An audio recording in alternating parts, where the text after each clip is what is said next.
14 जनवरी 1983 America की खुफिया intelligence agency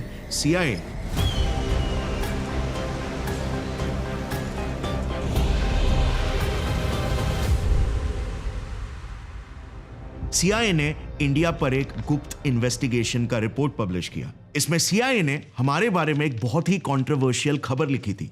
अगर कल को इंदिरा गांधी की मौत हो जाती है तो उनके कांग्रेस पार्टी में एक इमरजेंसी आ जाएगी, क्योंकि पार्टी में ऐसा कोई लीडर बचा ही नहीं है जो गांधी के बाद गद्दी को संभाल पाए। उनके बेटे राजीव गांधी, जिन्हें इंदिरा गांधी काफी सालों से ग्रूम करने की कोशिश कर रही है, लेकिन वो भी अभी तक उतने सक्सेसफुल नहीं हो पाए। इसी डॉक्यूमेंट को रिसेंटली ही CIA ने डिक्लासिफाई किया है, यानी कि पब्लिकली रिलीज किया है, और इसीलिए मैं ये खबर आपको उसी डॉक्यूमेंट से सुना रहा हूं। अगर आप इस डॉक्यूमेंट को गौर से पढ़ोगे ना, तो आपको समझेगा कि 1980s में CIA भारत के हर एक कमजोरी पर, खास करके भारत की प्रधानमंत्री इंदिरा गांधी जी पर चील की तरह नजरें गड़ाई हुई थी। हिंदुस्तान में अराजकता यानी कि सिविल डिसऑर्डर कैसे फैलाया जा सकता है, हमारा मिलिट्री बजट कितना है, हम किस देश से किस किस प्रकार के हथियार खरीद रहे हैं, हम कितने जल्दी एक न्यूक्लियर वेपन वाले देश बन सकते हैं, और फाइनली इंदिरा गांधी की सरकार को आखिर गिराया कैसे जा सकता है। CIA को तो ये तक खबर थी कि कांग्रेस पार्टी का बंटवारा ही इंदिरा गांधी की सबसे बड़ी दुखती नब्ज है, जिसका फायदा CIA उठा सकता है हिंदुस्तान में तख्ता पलट करवाने के लिए। लेकिन अपने से 13,000 किलोमीटर दूर भारत देश की प्रधानमंत्री पर US की इतनी क्यों रुचि है? कहीं CIA इंदिरा गांधी की हत्या की तैयारी तो नहीं कर रहा था? 1980s में CIA ने यह डॉक्यूमेंट रिलीज किया, और उसके कुछ ही सालों बाद 1984 में पंजाब के हरमंदिर साहिब गुरुद्वारा में एक बहुत ही दुर्भाग्यपूर्ण घटना घटी। जरनैल सिंह भिंडरावाले, पंजाब के खालिस्तान आंदोलन के एक्सट्रीमिस्ट लीडर, ने करीब 200 ट्रेन मिलिटेंट्स के साथ गोल्डन टेम्पल पर कब्जा कर लिया था। क्योंकि सिख स्वरूप को खत्म करने वाली बहुत हुकूमत हो गुजरी, इन्हें भी उस तरह चली जाना। रॉ के चीफ RN काओ के हिसाब से इसी दौर में पाकिस्तान ने अपने 1000 highly trained special forces commandos SSG commandos को पंजाब में डिप्लॉय कर दिया था, सिर्फ ताकि भिंडरावाले को अपने मकसद को अंजाम देने में कोई कसर ना बाकी रहे। SSG का मतलब आप सोचो, हमारे मार्कोस, गरुड़ और पैरा SF कमांडोज के बराबर के लेवल के, जो एक्सट्रीमली स्पेशलाइज्ड ऑपरेशंस के लिए ट्रेंड होते हैं, वो कमांडोज। पॉलिटिकल साइंटिस्ट हाइन जी केसलिंग, जो 10 साल पाकिस्तान में रह के ISI और CIA के क्लोज रह चुके थे, You know already I lived and worked in Pakistan for 13 years. उन्होंने अपनी किताब द ISI ऑफ पाकिस्तान में क्लियरली ये मेंशन किया हुआ है कि इन खालिस्तानी मिलिटेंट्स के पास ISI और CIA के सपोर्ट से ऐसे सोफिस्टिकेटेड LMGs, RPGs और तो और AK-47 असॉल्ट राइफल्स तक आ चुके थे, जो खुद हमारे इंडियन फोर्सेस के पास तक नहीं थे। भिंडरावाले ने गोल्डन टेम्पल पर पूरी तरीके से अपना कब्जा करके वहां पर कंक्रीट बंकर्स और स्नाइपर नेस्ट बना रखे थे। 1 जून 1984 को इंडियन आर्मी ने गोल्डन टेम्पल को चारों तरफ से घेर लिया, लेकिन इसके बावजूद जब BBC के एक रिपोर्टर ने भिंडरावाले से कुछ दिन पहले सवाल किया कि आप ये जो कर रहे हो, इसके लिए आप पर जल्दी इंडियन गवर्नमेंट स्ट्रिक्ट एक्शन ले सकती है, तब आप क्या करोगे? तो जानते हो उनका जवाब क्या था? तो मैं भिंडरावाले से कहा, मैंने जो कुछ आप कर रहे हैं, एक दिन ऐसा होगा कि आपके सामने कोई एक्शन होगा। तो उन्होंने मुझे बड़े सादगी से कहा कि अरे क्या एक्शन होगा, तुम्हें मालूम नहीं है। उन्होंने छत से मुझे इशारा करके देखा कि देखो वो देखो सामने एक खेत है, 7-8 किलोमीटर का रास्ता है, वहाँ पे बॉर्डर है, और हम पीछे से निकल के आराम से बॉर्डर पार करके उधर चले जाएंगे, और वहाँ से फिर हम छापामार युद्ध करेंगे।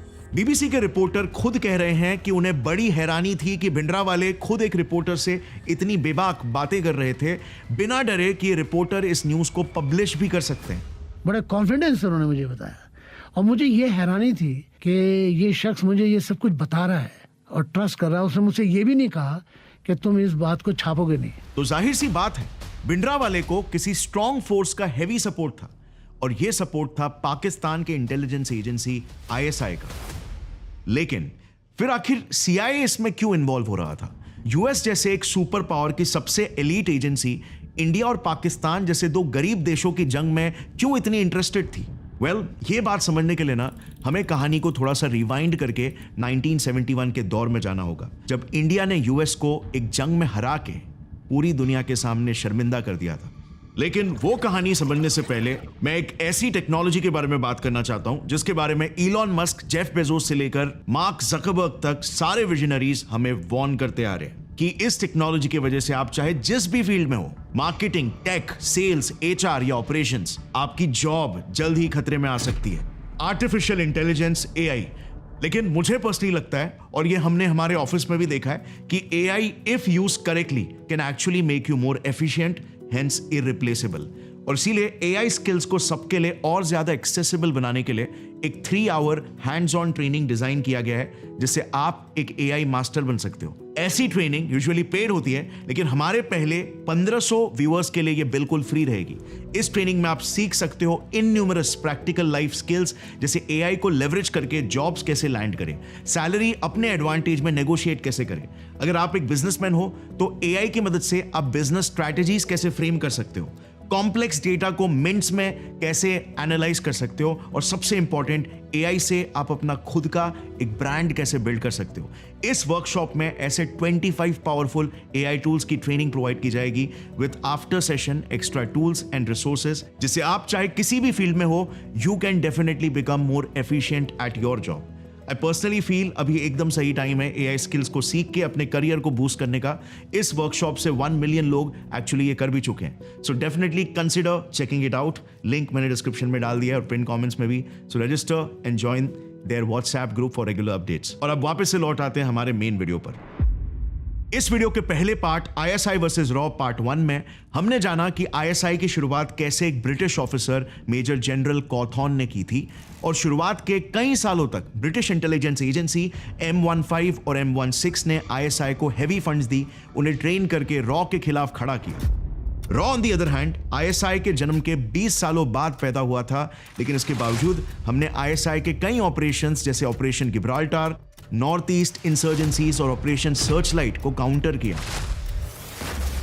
उल्टा रॉ ने बांग्लादेशी फोर्सेस से बनी मुक्ति, मुजीब और कादिर बहिनी को ट्रेन करके ईस्ट पाकिस्तान पर एक 3 फ्रंट अटैक लॉन्च कर दिया था, बांग्लादेश को पाकिस्तान से आजाद कर दिया और आईएसआई के हर एक प्लान को कांटे की टक्कर दी।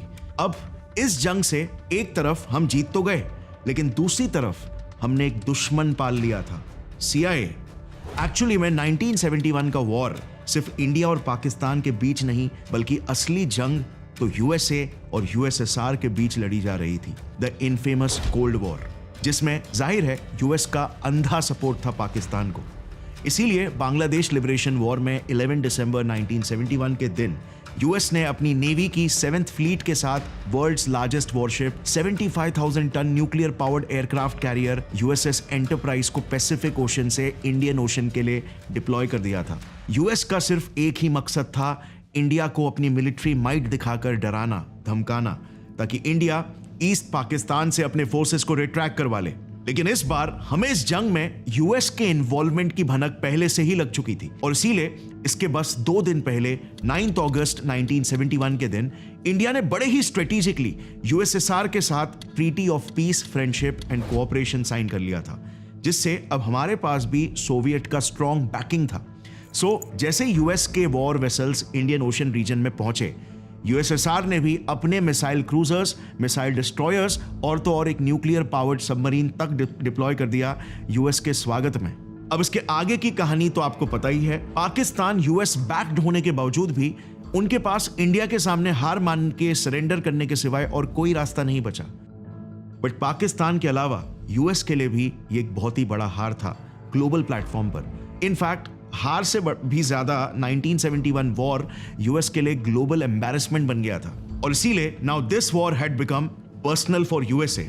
इसी वजह से बांग्लादेश लिबरेशन के बाद जंग के मैदान में आईएसआई अकेले नहीं खड़ा था, बल्कि इस बार आईएसआई के पीछे खड़ा था CIA भी।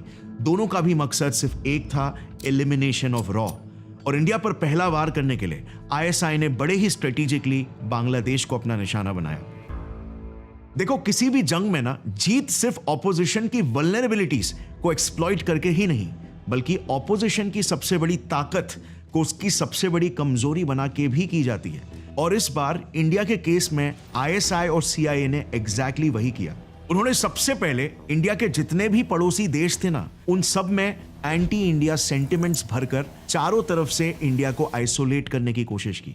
ये इतना स्ट्रेटेजिक मूव था कि आप सोचोगे नहीं, जिस बांग्लादेश पर हजारों लाखों की तादाद में रेप्स, मर्डर्स, मास जेनोसाइड हो रहा था, जिस देश को बस कुछ ही साल पहले इंडिया ने आजाद करवाया था, वही बांग्लादेश अब अपने ही रक्षक हिंदुस्तान का जानी दुश्मन बनता जा रहा था।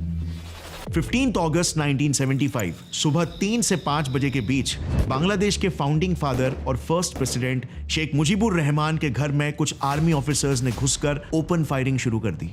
शेख मुजीब की उनके घर के सीढ़ियों में ही हत्या कर दी गई और उनके साथ उनकी बीवी, उनका भाई, उनके 3 बेटे और भी कई रिश्तेदारों का कोल्ड ब्लडेड मर्डर कर दिया गया। इस पूरे हादसे में कम से कम 40 लोग घायल हुए, लेकिन हाँ, फॉर्चुनेटली शेख मुजीब की 2 बेटियां इससे बच गई, शेख हसीना और शेख रेहाना, जो उस दौरान अपनी एजुकेशन के लिए अब्रॉड में सेटल्ड थी। Only 15 days ago, my sister and myself, we left the country. 15th August in the morning, we heard this news. My father was assassinated, but we didn't know that all the family members were. इस military कू के बाद ISI ने general Ziaur Rahman को बांग्लादेश का नया president बना दिया, जो जाहिर है कंप्लीटली एंटी इंडिया था। उन्होंने सबसे पहले बांग्लादेश के कॉन्स्टिट्यूशन से शेख मुजीब के सेक्युलरिस्ट वैल्यूज को हटा के बांग्लादेश को एक प्योर इस्लामिक रिपब्लिक बना दिया। अल्लाहु अकबर, अल्लाहु अकबर। बांग्लादेश की सरकार का कहना है कि जब वहां मुसलमानों की आबादी 90% से ज्यादा हो गई है, तो फिर बांग्लादेश को धर्मनिरपेक्ष रहने की क्या आवश्यकता है। और इनके ही कार्यकाल में बांग्लादेश हिंदुस्तान से दूर जाते हुए इस्लामिक देशों से नजदीकियां बढ़ाने लगा। कहने का मतलब यह है कि इंडिया का एक बहुत बड़ा एलाई बांग्लादेश, जिसे खुद इंडिया ने ही जन्म दिया था, लेकिन अब वो इंडिया का दोस्त नहीं रहा। इसके 4 साल बाद आईएसआई और सीआईए ने इंडिया पर दूसरा हमला किया।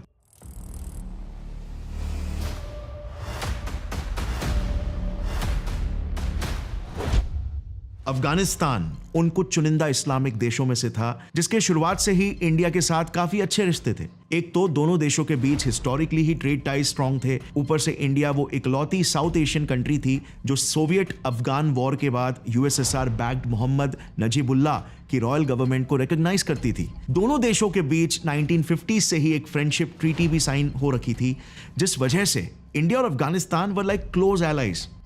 और इसी दोस्ती को सीआईए बैक्ड आईएसआई किसी भी हालत में तोड़ना चाहता था। सीआईए ने लॉन्च कर दिया अपना अब तक का longest and most expensive covert operation cyclone, जो पूरे 13 सालों तक चला। इन 13 सालों में सीआईए ने अफगानिस्तान के मुजाहिदीन को $3 बिलियन का फंडिंग दिया, उन्हें FIM-92 जैसे highly advanced surface to air Stinger missiles दिए और सेबोटाज ऑपरेशंस और गुरिल्ला वॉरफेयर टैक्टिक्स जैसे सोफिस्टिकेटेड मिलिट्री ट्रेनिंग्स दी। इसका नतीजा यह हुआ कि कुछ ही सालों में नाजिबुल्लाह गवर्नमेंट वीक पड़ गई और फिर पावर में आई अफगानिस्तान की नई ISI backed extremist government Taliban, जिन्होंने पहली बार एस्टैब्लिश किया the Islamic emirate of Afghanistan. और इसीलिए आईएसआई और सीआईए के स्ट्रेटेजिक मूव से यह गवर्नमेंट हेवीली इन्फ्लुएंस थी वहाबी और देवबंदी जैसे इस्लामिक आइडियोलॉजीज के रेडिकल इंटरप्रिटेशन से, और इसीलिए इन्होंने पूरे अफगानिस्तान पर शरिया कानून लागू कर दिया। और अब आप इमेजिन कर ही सकते हो कि इतनी अल्ट्रा कंजर्वेटिव मिलिटेंट गवर्नमेंट का इंडिया के प्रति क्या ही स्टैंड होगा। और इसीलिए आईएसआई और सीआईए के स्ट्रेटेजिक मूव से इंडिया ने अपना इकलौता इस्लामिक एलाई अफगानिस्तान भी खो दिया था। उल्टा आगे तो चल के अफगानिस्तान का इस्तेमाल करके आईएसआई ने द इनफेमस IC-814 प्लेन की हाईजैकिंग भी करवाई थी और फ्लाइट को बड़े ही कॉन्फिडेंस में अफगानिस्तान के जमीन पर उतारा और तालिबान ने भी इसमें उनकी मदद की।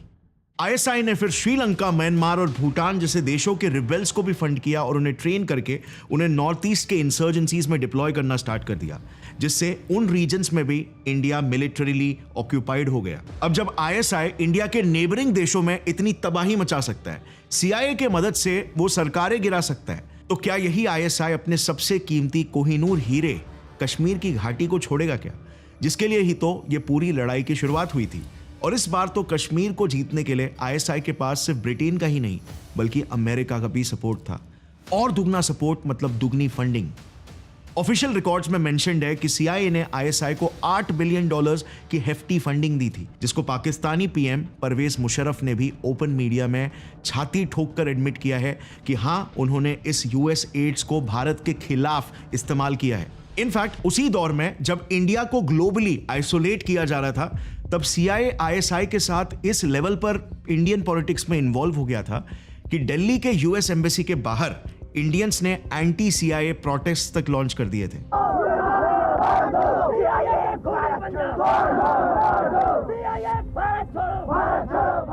मतलब शायद ऐसा पहली बार हो रहा होगा कि एक देश की जनता दूसरे देश की इंटेलिजेंस एजेंसी के खिलाफ प्रोटेस्ट लॉन्च कर रही हो। उस वक्त पंजाब के सीएम, ओडिशा के सीएम और खुद कश्मीर के सीएम सब ओपन मीडिया के सामने एक ही बात क्लेम कर रहे थे कि उनके पास डेफिनेट इंटेल है कि CIA उनके राज्यों में नक्सलवाद और आतंकवाद को सपोर्ट कर रही है उनकी सरकारें गिराने के लिए।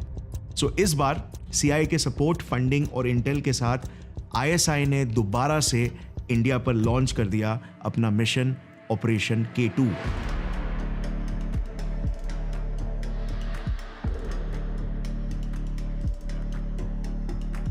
इस मिशन का मकसद, भारत ने हमसे हमारा एक राज्य ईस्ट पाकिस्तान छीना है, तो हम उसके बदले में भारत से उसके 2 राज्य छीन लेंगे, कश्मीर और पंजाब। इस वीडियो के पिछले पार्ट में आपने ये देखा होगा कि पाकिस्तान का 1965 का ऑपरेशन गिब्राल्टार फेल ही इसीलिए हुआ था क्योंकि POK से अंदर घुस रहे इन्फिल्ट्रेटर्स को इंडियन आर्मी ने और कश्मीरी लोकल्स ने पकड़ लिया था। लेकिन इस बार ISI वही गलती नहीं दोहराना चाहता था और इसीलिए स्पेशली कश्मीर के लिए उन्होंने लॉन्च किया ऑपरेशन टुपाक। कश्मीर घाटी में स्थिति तनावपूर्ण बनी हुई है। 19 जनवरी की रात को हजारों लोग सड़कों पर उतर आए, जिनमें से कुछ मिलिटेंट्स ने कई कश्मीरी पंडितों के घरों को आग लगा दी। इस मिशन के तहत ISI ने कश्मीर में लश्कर-ए-तैयबा, हिजबुल मुजाहिदीन, जैश-ए-मोहम्मद, अल्लाह टाइगर्स जैसे डजन भर से भी ज्यादा एक्सट्रीमिस्ट टेररिस्ट ऑर्गेनाइजेशंस को जन्म दिया। पर 1980s में इन सभी में से सबसे फोरफ्रंट पर था Jammu Kashmir liberation front, also known as JKLF, जिस टेररिस्ट ऑर्गेनाइजेशन के चीफ अमानुल्लाह खान को ISI के टॉप ऑफिसर्स ने पर्सनली हैंड सिलेक्ट करके रिक्रूट किया था। इमेजिन, JKLF के साथ इन सारे टेररिस्ट ऑर्गेनाइजेशंस को खड़ा करके ISI का प्लान था कि वो कश्मीरी यूथ को ब्रेन वॉश करके उन्हें इन टेररिस्ट ग्रुप्स में रिक्रूट कर लेंगे और फिर इन्हीं के जरिए पूरे कश्मीर घाटी में टेररिज्म को फैलाएंगे, उसे अनस्टेबल बनाएंगे। अनफॉर्चुनेटली फॉर इंडिया, ISI का ये ऑपरेशन टुपाक एक्सट्रीमली सक्सेसफुल रहा। क्या आप जानते हो अब तक कश्मीर में 70,000 टेररिस्ट अटैक्स हो चुके हैं? 70,000 टेररिस्ट अटैक्स। 1980s से लेकर 1990s तक इन्हीं टेररिस्ट ऑर्गेनाइजेशंस ने कश्मीर में प्रॉपर शरिया कानून तक लागू कर दिया था। इसके बाद बारी थी ऑपरेशन टुपाक के फेज नंबर 2 को लॉन्च करने की, द कश्मीरी पंडित मैसेकर। हजारों पंडितों को घर से बेघर कर दिया गया। कश्मीर चल रहा है, खुलेआम कश्मीरी हिंदुओं का कत्ले आम हो रहा है। कश्मीर के बच्चा बच्चा कहेगा आजादी आजादी। 14 अप्रैल 1990 ये वो दिन था जिसकी मोहलत वहां के पंडितों को दी गई कश्मीर छोड़कर भाग जाने के लिए। पूरे श्रीनगर में हिट लिस्ट लग गई है। लिखा है कि 1 महीने में कश्मीर से चले जाओ वरना गोली मार देंगे। लेकिन जो नहीं भाग पाए उनके साथ क्या हुआ? कश्मीरी पंडितों पर हो रहे जेनोसाइड की खबरें आने लगी। करीब 3.5 लाख कश्मीरी पंडित अपना घर छोड़ के वहां से भाग गए। हजारों की तादादों में कश्मीरी औरतों का रेप हुआ, लोगों को मारा गया, बच्चे बूढ़े किसी को भी नहीं बख्शा गया। कश्मीरी पंडितों का नरसंहार हिंदुस्तान के इतिहास में लगा एक बहुत बड़ा दाग है जिसे हम आज तक भुला नहीं पाए हैं। और ये सब के पीछे ISI का ऑपरेशन टुपाक ही था। अब ऑपरेशन टुपाक के अलावा ऑपरेशन K2 का दूसरा फेज मिशन खालिस्तान को तो हमने ऑलरेडी कहानी की शुरुआत में डिस्कस कर दिया था। लेकिन अब अगर हम इंडिया से थोड़ा सा जूम आउट करेंगे तो हमारी स्थिति उस समय बद से बदतर हो गई थी। एक तरफ हम पर खालिस्तान और जम्मू कश्मीर में हो रहे आतंकवाद का खतरा था, तो दूसरी तरफ इंडिया के सारे फॉरेन एलाइज एंटी इंडिया बनते जा रहे थे। ISI और CIA ने मिलकर लिटरली इंडिया को एक रिंग ऑफ फायर में घेर लिया था। इंडिया को बाजी पलटने की बिल्कुल जरूरत थी, बट इंडिया अगर चाहता तो भी ये कैसे कर पाता? वेल, पिक्चर में एंट्री होनी बाकी थी आज के हमारे इस वीडियो के मेन हीरो की। इस पूरे दौर में जब जब ISI या CIA कोई भी एंटी इंडिया ऑपरेशन प्लान भी कर रहा होता था, रॉ को उस बात का इंटेल ऑलरेडी मिल चुका होता और इसीलिए उनके हर एक वार पर रॉ का भी एक पलटवार तैयार होता। स्पेशली पाकिस्तान के केस में तो रॉ ने आईएसआई के प्यादों से लड़ने के बजाय सीधे उसके राजा को ही चेकमेट कर दिया। Yes, assassination of Zia ul Haq, the mastermind of ISI's Operation Tupac। और इसके पीछे की स्टोरी काफी इंटरेस्टिंग है, ध्यान से सुनना।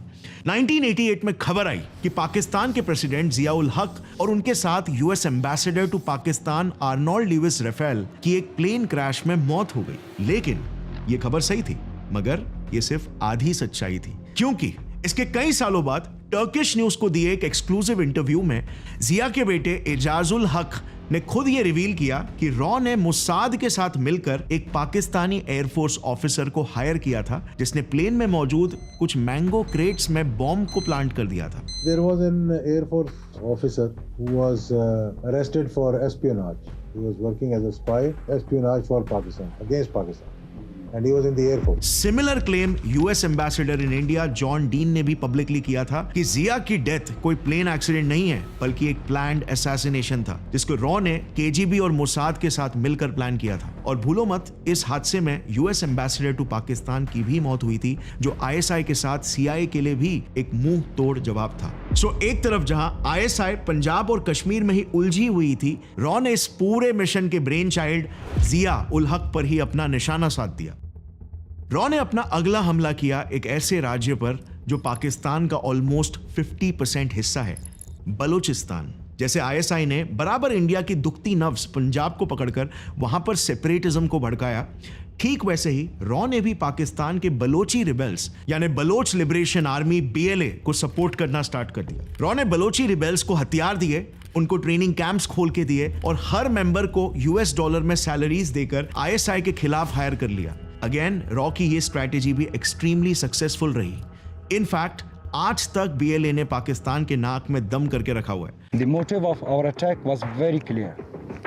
It was a simple and clear message to China and Pakistan to withdraw immediately from Balochistan. 2023 में अकेले BLA ने ही पाकिस्तान में 162 अटैक्स किए हैं, just asking for a separate nation from Pakistan. इसके अलावा रॉ की सबसे बड़ी मास्टर स्ट्रैटेजी थी आईएसआई के इस रिंग ऑफ फायर को रॉ ने कुछ ही सालों में एक नेकलेस ऑफ फ्रेंडशिप में बदल दिया। सबसे पहले तो रॉ ने अफगानिस्तान के तालिबान से लड़ने के लिए सीधा उनकी जमीन ही छीन ली। देखो, रॉ ने ना काफी पहले से ही अफगानिस्तान में तालिबान के खिलाफ लड़ने वाले 3 अफगानी मिलिटेंट्स अहमद शाह मसूद, अब्दुल जलील और मिर्जा मुराद रुस्तम को रिक्रूट कर लिया था। फिर जब तालिबान ने कांदाहार के IC-814 हाईजैकिंग के वक्त आईएसआई की मदद की थी, तो इसके रिटेलिएशन में अगले ही साल यानी कि साल 2000 में रॉ ने मसूद की फोर्सेस को मदद करके तालिबान कंट्रोल्ड इन सारे प्रोविंसेस को कैप्चर कर लिया। बस इस एक इंसिडेंट के बाद तालिबानी सरकार का स्टैंस कंप्लीटली चेंज हो गया। 2001 में ही तालिबान ने ओपनली ये स्टेटमेंट दिया कि उसको कश्मीर मैटर में पढ़ना ही नहीं है ना, वो इंडिया पाकिस्तान का इंटरनल इशू है, उसे तो इंडिया के साथ अच्छे रिलेशंस मेंटेन करके रखने हैं। और आज यही तालिबान के हमारे साथ कैसे रिश्ते हैं और पाकिस्तान के साथ कैसे रिश्ते हैं, ये तो सारी दुनिया जानती है।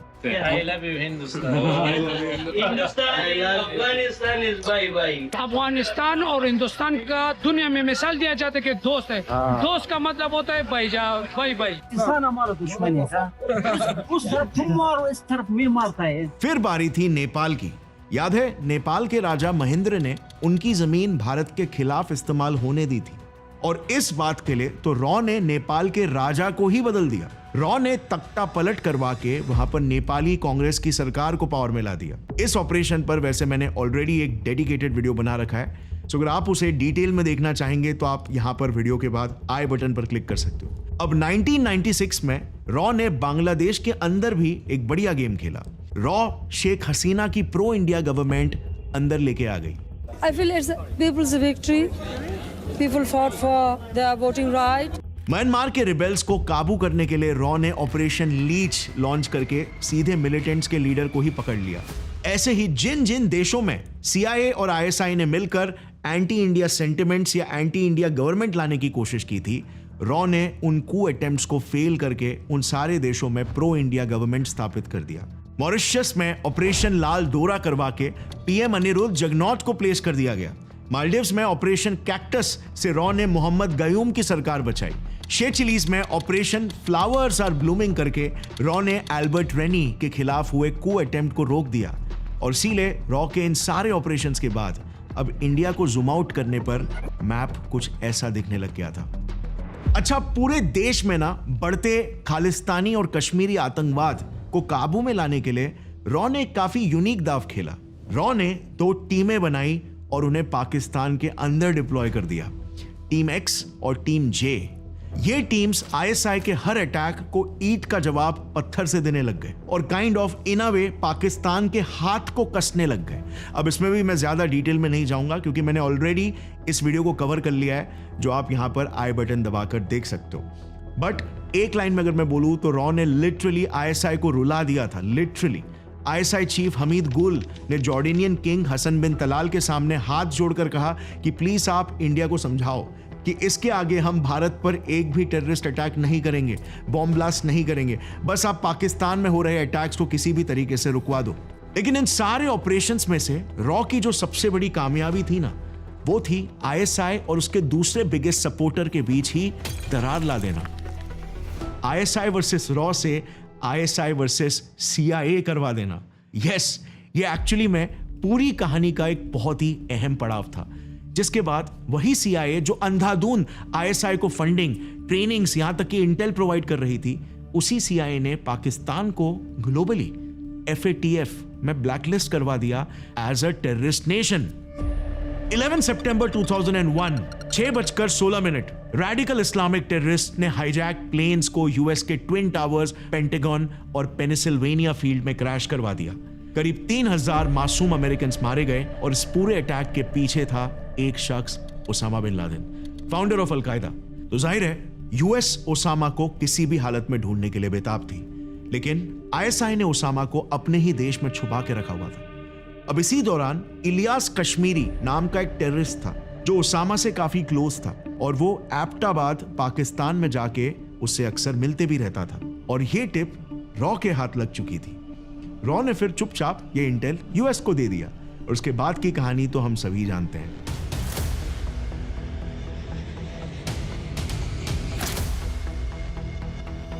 The United States has conducted an operation that killed Osama bin Laden, the leader of Al-Qaeda. लेकिन हाँ, इसके बाद सीआईए और आईएसआई के रिश्ते वापस से कभी भी उतने गहरे नहीं हो पाए, क्योंकि अब कहीं ना कहीं सीआईए भी ये समझ चुकी थी they can't keep snakes in their backyard and expect them to only bite their neighbors. We will give the Pakistani government a chance to cooperate and to participate as we hunt down those people who committed this unbelievable, despicable act on America. ये ISI और उसके हजारों terrorist organisations अब धीरे धीरे US के गले का वो फंदा बनते जा रहे थे। सो इसी हादसे के बाद यूएस का पाकिस्तान के लिए सपोर्ट कहीं ना कहीं धीरे धीरे कम होते चला गया। लेकिन अगर आईएसआई वर्सेस रॉ की हम बात करें तो यार ये जंग अब तक जारी है और मेरे हिसाब से तो ये तब तक जारी रहेगी जब तक पाकिस्तान जिंदा रहेगा और उसके कश्मीर को पाने की ये नाकाम कोशिशें भी जारी रहेगी। लेकिन फिलहाल हम सब जानते हैं कि पाकिस्तान के हालत कैसे हो गए हैं आज। सो ऐसे में अब आप ही मुझे बताओ नीचे कमेंट्स में कि आपके हिसाब से पाकिस्तान को इस जंग के मैदान में अभी भी टिके रहना चाहिए क्या? क्या पाकिस्तान को वो जितनी फंडिंग अपनी आईएसआई और अपने मिलिट्री को दे रहा है उतनी फंडिंग अपने देश के डेवलपमेंट में नहीं लगाना चाहिए क्या? इस 2 एपिसोड की सीरीज को बनाने में काफी मेहनत लगी है। तो अगर आपको ऐसे detailed in depth documentary style videos पसंद आते हैं तो नीचे कमेंट करके you can let me know कि नेक्स्ट वीडियो आप किस टॉपिक पर देखना चाहोगे। जाने से पहले let us all give a huge salute to रॉ, जिन्होंने हमें प्रोटेक्ट करने में, इंडिया को प्रोटेक्ट करने में कोई कसर नहीं छोड़ी। मिलते हैं अगले वीडियो में, तब तक के लिए as always keep watching and keep learning. जय हिंद।